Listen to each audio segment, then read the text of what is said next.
இந்த கிருஷ்ணன் அவர்கள் என்ன சொல்லியிருக்காரு அப்படின்னு, அதாவது secretary ministry of electronics and information technology secretary, அவர் என்ன சொல்றாருன்னா, எங்களுக்கு இந்தாங்க இது ஒரு ஐடி செயலி, இது ஒரு ஐடி பிளாட்ஃபார்ம், இதை எல்லா இந்திய மக்களும் யூஸ் பண்ணுங்க அப்படின்னு சொல்றதுல விருப்பம் இல்லை. பாரத பிரதமர் என்ன சொல்லியிருக்காருன்னா, அந்த மாதிரி ஒரு பிளாட்ஃபார்ம், அந்த மாதிரி ஒரு செயலி, அந்த மாதிரி ஒரு மென்பொருள் பெருமைப்படக்கூடியதாக மட்டும் இருக்கக்கூடாது, இந்திய மக்களுக்கு ஒரு அரணாக, ஒரு பாதுகாப்பாக, இந்திய மக்கள் மற்றும் இந்திய அரசு, மாநில அரசுகள் எல்லாத்துக்கும் ஒரு பாதுகாப்பு அரணாக செக்யூர்டு பிளாட்ஃபார்மாக இருக்கணும். நாங்க அதனால என்ன செஞ்சோம் அப்படின்னா, இந்த என்ஐசி மூலமா 2 வருஷம் அதை ஃபுல்லும் சோதனைக்கு உட்படுத்தி இருக்கோம்.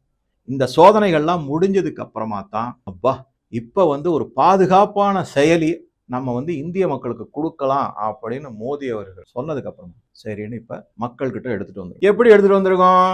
அஸ்வினி வைஷ்ணவ்ல இருந்து பல மத்திய மந்திரிகள் எல்லாரும் நாங்க இமெயில இருந்து ஜோகோ மெயிலுக்கு மாத்துறோம். 12 லட்சம் அரசு சார்ந்த இமெயில்கள் எல்லாம் ஜிமெயில இருந்து அப்படியே மொத்தமா ஷிப் பண்ணிட்டாங்க ஜோகோ மெயிலுக்கு அப்படிங்கறத நம்ம பார்க்கிறோம். இதை தவிர ஜோகோவினுடைய செயலிகள் பலதையும் நம்ம யூஸ் பண்ணலாம். நான் முன்னாடியே சொன்ன மாதிரி எம்எஸ் ஆபீஸை தூக்கி போட்டுட்டு அப்படியே நம்ம ஜோகோ ஆபீஸை கொண்டு வந்துடலாம். அதுல இருக்கிற பல செயலிகளை நம்ம யூஸ் பண்ணலாம் அப்படிங்கிறது. ஜோகோ வெறும் ஆபீஸ் செயலிகள் மட்டும்தான் இல்லை, வாட்ஸ்அப் மாதிரி அவங்க ஒரு செயலி ஆரம்பிச்சிருக்காங்க, அரட்டை அப்படிங்கிறது. தமிழ் பேர் தான் வச்சிருக்காரு, பாத்துக்கங்க, தமிழ் பேர் தான் வச்சிருக்காரு.